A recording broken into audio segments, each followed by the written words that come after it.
C'était le 25 juillet dernier lors d'une adresse à la nation tunisienne. Le président Kais Saied annonce suspendre le Parlement pour 1 mois et limoger le Premier ministre Hichem Mechichi.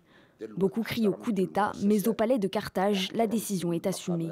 Car elle s'appuie, selon le président, sur l'article 80 de la Constitution. Il indique que des mesures exceptionnelles peuvent être prises lorsque la sécurité nationale est menacée. J'assume mes responsabilités. J'assume une responsabilité historique. Ceux qui prétendent qu'il s'agit d'un coup d'État doivent réviser leurs leçons de droit. Au sein des partis politiques et des organisations de la société civile, c'est la stupeur. Mais ce soir-là, dans les rues tunisiennes, beaucoup se réjouissent de cette décision. C'est la première fois de ma vie que j'entends un président prendre une bonne décision. Nous avons repris notre pays et je me devais de sortir pour célébrer ce moment. Mais 1 mois après, la Tunisie reste dans l'impasse politique.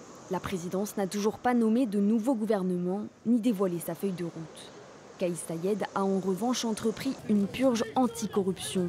De nombreux magistrats, députés et hommes d'affaires ont été arrêtés ou assignés à résidence, accusés d'avoir dilapidé les deniers publics.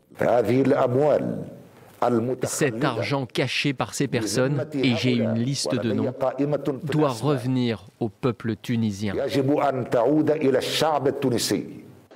Le président tunisien a annoncé mardi la prolongation du gel du Parlement jusqu'à nouvel ordre.